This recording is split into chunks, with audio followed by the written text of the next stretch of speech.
Hello, my lovely children, and welcome back to this session of English class.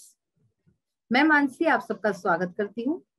आज English के इस session में हम जो लास्ट सेशन से चैप्टर पढ़ रहे हैं कबीर दास इनके ऊपर, तो कबीर ये चैप्टर हम आज कंक्लूडिंग पार्ट इसका देखेंगे और साथ ही में जो है इसके कुछ ग्रामर से रिलेटेड और जो एक्सरसाइज पोर्शन है उसको भी देखेंगे।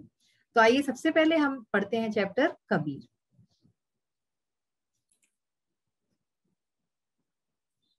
Before starting the chapter let's have a quick recap कि हमने लास्ट सेशन में क्या चीजें पढ़ी थी। हमने कबीरदास जी के बारे में पढ़ा था कि वो एक बहुत ही महान संत और कवि थे जो कि भारत में सैकड़ों साल पहले रहते थे। उन्होंने लोगों को एक दूसरे से प्रेम करना सिखाया। जगह जगह जाकर वो अपने गाने गाते थे ईश्वर की भक्ति में, ईश्वर की प्रशंसा में।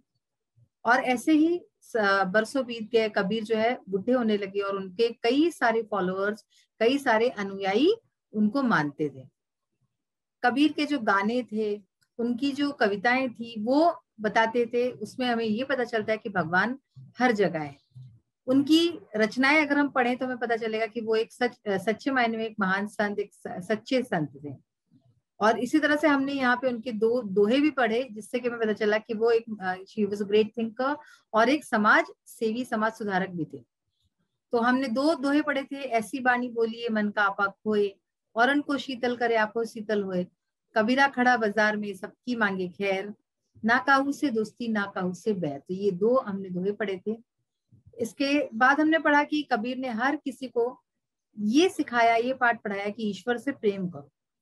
और वो हमेशा कहते थे कि वो कबीरदास जो है वो अल्लाह और राम के बच्चे हैं, उन्हीं की औलाद है वो। लेकिन लोगों को ये बात पसंद नहीं आती थी, तो इसलिए वो उनको राजा के पास ले गए और राजा ने अपने सैनिकों से कहकर जो है उनको नदी में डाल दिया। तो लेकिन नदी में क्या हुआ कि वो डूबे नहीं, वो बच गए फिर भी। अब इसके आगे पढ़ते हैं। जैसा कि आप देख सकते हैं कि ये हाथी है और ये कबीरदास, यानी कि हाथी से भी शायद कबीरदास को मारने की, मरवाने की कोशिश की थी।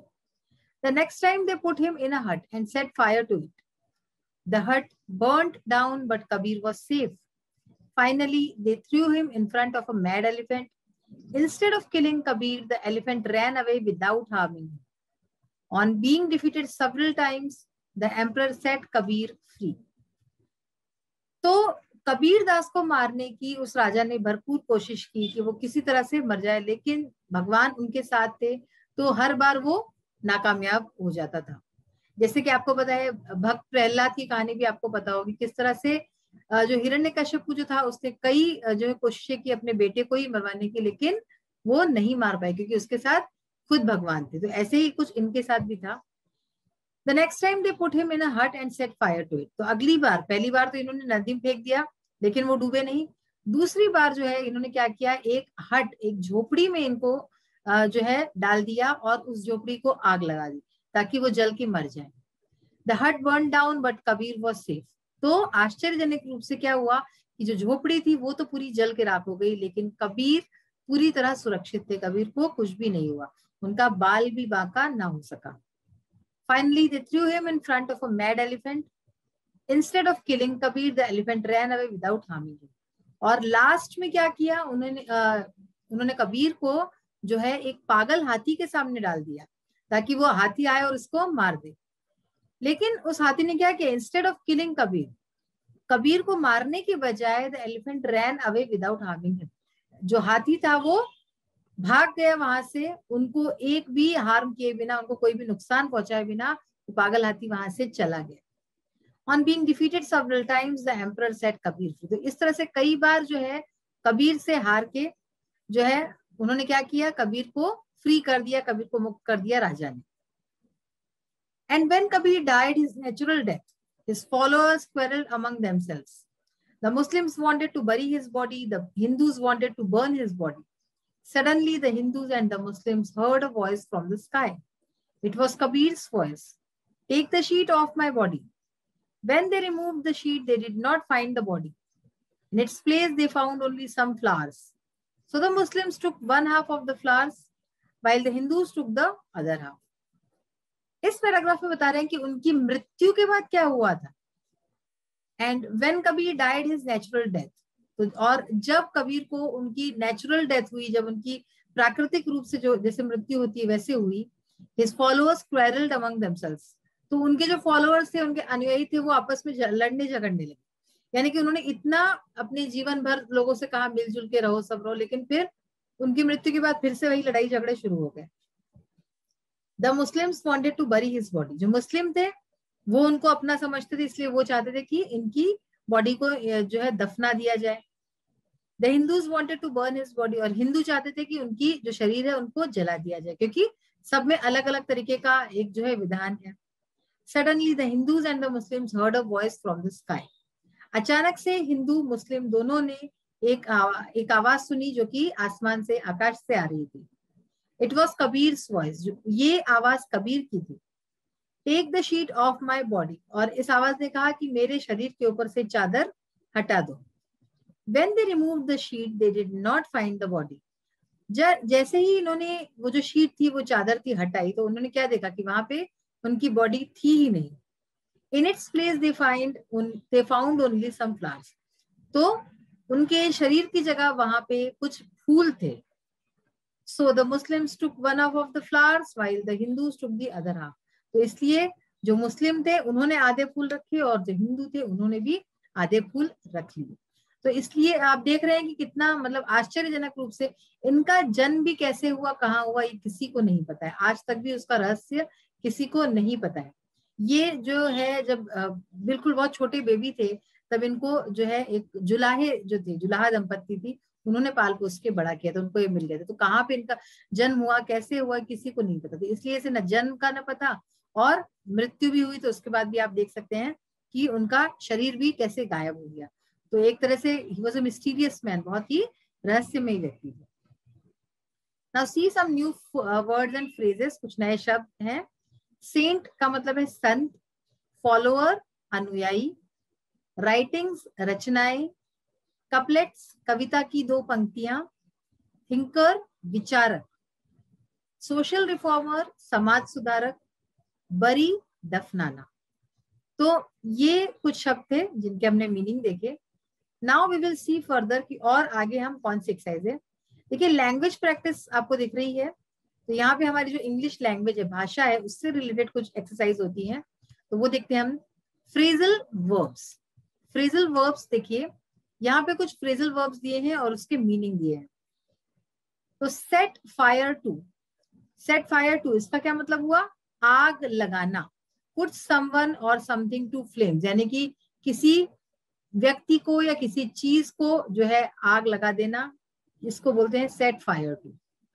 बर्न्ट डाउन यानी जला दिया। डैमेज्ड बाय फायर, आग से उसको डैमेज किया, आग से क्षति पहुंचाई, जला दिया। रैन अवे भाग गया। एस्केप्ड और लेफ्ट, कोई व्यक्ति जब भाग जाता है तो उसको हम रैन अवे बोलते हैं। सेट फ्री, सेट फ्री का मतलब है मुक्त किया। रिलीज समवन, किसी को जब हम छोड़ देते हैं तो वो होता है सेट फ्री। और ऐसे ही पास्ड बाय यानी कि गुजर गया, टू गो जाना, किसी का कोई जब कहीं से गुजर रहा होता है तो हम उसको बोलते हैं पास्ड बाय। तो ये कुछ फ्रेजल वर्ब्स और उसके मीनिंग हमने देखे हैं। अब देखिए इसी के ऊपर आधारित कुछ यहाँ पे फिल इन द ब्लैंक्स है, तो ये हम अभी आगे देखेंगे कि इनको किस तरह से करना है। Now see the third question, choose the correct preposition to fill in the blanks. Preposition जो कि नाउन की पोजीशन बताए वो होता है प्रीपोजिशन। तो यहाँ पे सबसे पहले हम समझेंगे कुछ 4 वर्ड्स दिए हैं, उनका मीनिंग क्या है, बिकॉज जब हम मीनिंग समझेंगे तभी हम यहाँ पे इसको जो है सही वर्ड को भर सकेंगे। First word is between, use for 2 people और थिंग्स। बिटवीन हम 2 लोग या 2 चीजों के लिए यूज करते हैं, यानी कि जब 2 लोग या 2 चीजों के बीच में कोई चीज होती है तो हम बिटवीन बोलते हैं। अमंग, अमंग जब 2 से ज्यादा कई सारे लोग या चीज होते हैं तो हम अमंग बोलते हैं। Use for more than 2 people और थिंग्स, तो 2 लोगों या 2 चीजों से ज्यादा जब कुछ होता है तो उसके लिए हम अमंग यूज करते हैं। Beside, at the side of, suppose मेरे बगल में कोई बैठा है ना, सपोज मेरे बगल में मेरी बहन बैठी है, तो I will say my sister is sitting beside me, यानी कि मेरी बहन मेरे बगल में बैठी हुई है। Okay, besides and in addition to, यानी कि किसी चीज के साथ जो चीज जोड़ी जाती है कि इसके अलावा ये भी है। तो इसको हम बिसाइड्स बोलते हैं। I love T besides coffee, यानी कि मुझे कॉफी के अलावा चाय भी पसंद है। तो इस तरह से ये इसके मीनिंग हुए। अब इसकी exercise we will do. Let's know more. अब यहाँ पे देखिए, यहाँ पे हमारी नॉलेज से रिलेटेड कुछ चीजें होती हैं। The official language of the government of India is Hindi and English. Bharat सरकार की जो ऑफिशियल लैंग्वेज है, जो सरकारी भाषा है, वो भारत में हिंदी और इंग्लिश ये दोनों ही चलती हैं। Languages spoken in some states of India, और इसी तरह से जो भारत है उसके कुछ राज्यों में बोलने वाली भाषाएं कौन कौन सी है, ये यहाँ पे देखते हैं। यहाँ पे स्टेट है और ये लैंग्वेजेस है। सपोज बिहार है तो बिहार में मैथिली ये भाषा बोली जाती है, उड़ीसा में उड़िया बोली जाती है, महाराष्ट्र में मराठी, इसी तरह से गोवा में कोंकणी बोलते हैं, केरला में मलयालम, पंजाब पंजाबी, कर्नाटका में कन्नड़, असम में असमीज बोलते हैं, एंड आंध्र प्रदेश में तेलुगु बोलते हैं। तो ये तो कुछ स्टेट्स हैं जहाँ पे ये भाषाएं बोली जाती है। इसके अलावा भी कई और स्टेट्स हैं जहाँ पे different types of languages are used. तो बच्चों आइए अब हम देखते हैं इसके एक्सरसाइज पार्ट को।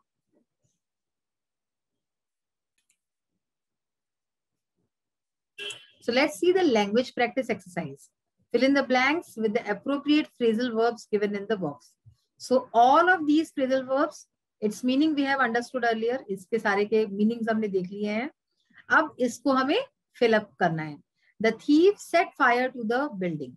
यानी कि चोर, thief यानी क्या होता है, चोर ने बिल्डिंग में आग लगा दी। set fire to यानी कि बिल्डिंग में आग लगा दी। The bird was set free from the cage. जो बर्ड थी, चिड़िया थी, उसको केज से, पिंजरे से मुक्त कर दिया गया। The crop was burned down totally. जो क्रॉप थी, जो फसल थी, वो पूरी तरह से जल चुकी थी, जला दी गई थी। The boy ran away when he saw a snake. लड़का भाग खड़ा हुआ जब उसने एक सांप देखा। A car slowly passed by the front of the house. एक कार जो है धीरे से घर के सामने से गुजरी। तो ये इसके मीनिंग के अकॉर्डिंग हमने यहाँ पे फिल किया है। Now see choose the correct preposition to fill in the blanks. हमने प्रेपोजिशंस पढ़े थे, बिटवीन दो लोगों के बीच, अमंग दो से ज्यादा के बीच जब बात होती है तो, और इसी तरह से बिसाइड यानी बगल में, और बिसाइड्स यानी कि उसके किस चीज के अलावा, addition to. Distribute seats between two brothers. Now अब यहाँ पे आप देख सकते हैं टू ब्रदर्स लिखा है, दो की बात है इसलिए हम बिटवीन लगाएंगे। The principal distributed the prizes among students. यहाँ among क्यों लगाया हमने, प्रिंसिपल ने मिठाइयाँ प्राइजेस बांटे स्टूडेंट्स के बीच में। अब स्टूडेंट्स कितने हैं, बहुत सारे स्टूडेंट्स हैं, तो इसलिए यहाँ पे among लगाया, among students. Rakesh was sitting beside me. Rakesh मेरे पास बैठा था, मेरे बगल में बैठा था, तो यहाँ पे beside लग गया। He reads novels besides the textbooks. यानी कि वो जो है टेक्स्ट बुक के अलावा नॉवेल्स भी पढ़ता है। तो ये आपने देखा, इन सारे वर्ड्स के मीनिंग भी अच्छी तरह से क्लियर हो गए होंगे सबसे। लास्ट एक्टिविटी एक है हमारी, right a paragraph about the great poet Tulsidas. Tulsidas जो जी थे, जो महान कवि थे, उनके ऊपर एक पैराग्राफ लिखना है। तो आइए देखते हैं। Tulsidas was a famous Hindu saint, reformer, poet and philosopher who was devoted to Lord Ram. He not only wrote the great epic Ramcharitmanas, but have composed Hanuman Chalisa also, besides many of his literary work. तो क्या कह रहे हैं यहाँ पे कि तुलसीदास एक बहुत ही प्रसिद्ध हिंदू संत, सुधारक, कवि और दार्शनिक थे, जो कि भगवान राम के प्रति पूरी तरह से समर्पित थे, डिवोटेड थे। उन्होंने न सिर्फ जो महान एपिक जो था रामचरितमानस, इसकी रचना की, बल्कि इसके अलावा हनुमान चालीसा इसको भी लिखा, और also besides many of his literary work. उनके कई सारे जो रचनाएं हैं, उनके अलावा उन्होंने रामचरितमानस और हनुमान चालीसा, ये जो बहुत ही दो मेन हर हिंदू के घर में पढ़ा जाता है, ये इनकी रचनाएं तुलसीदास जी ने की। He was considered the reincarnation of Valmiki, the composer of the original Sanskrit Ramayan. ऐसा माना जाता है कि वो री इनकारनेशन थे वाल्मीकि जी के। वाल्मीकि, संत वाल्मीकि जो थे, उनका पुनर्जन्म हुआ था तुलसीदास के रूप में, ऐसा माना जाता है। और वाल्मीकि कौन थे, कंपोजर थे ओरिजिनल संस्कृत रामायण के, जो संस्कृत की जो रामायण है उसको उन्होंने लिखा था। He spent most of his life in Varanasi, उन्होंने अपनी ज्यादातर जिंदगी वाराणसी में बिताई, and is also said to have started the theater adaptation of the Ramayana in the form of Ramlila place. और जो हम रामलीला देखते हैं आजकल के टाइम में, तो रामलीला प्लेस जो होते हैं, ऐसा कहते हैं कि वो पहले व्यक्ति थे जो है जिन्होंने थिएटर अडेप्टेशन, यानी कि थिएटर का जिसकी जो संकल्पना है वो रामलीला से स्टार्ट हुई। पहली बार रामायण को रामलीला के रूप में पेश करके उन्होंने थिएटर की संकल्पना को साकार रूप दिया। तो इस तरह से आज हमने कई सारी बातों को जाना है, जो है संत तुलसीदास के बारे में भी थोड़ी बहुत हमने जानकारी हासिल की और ग्रामर पोर्शन भी देखा, जो कि बहुत जरूरी है आपको समझना। आज का सेशन हम यही फिनिश करते हैं। We will meet in the next session. Till then, bye. Have a nice day. Take care of yourself and your parents. Bye.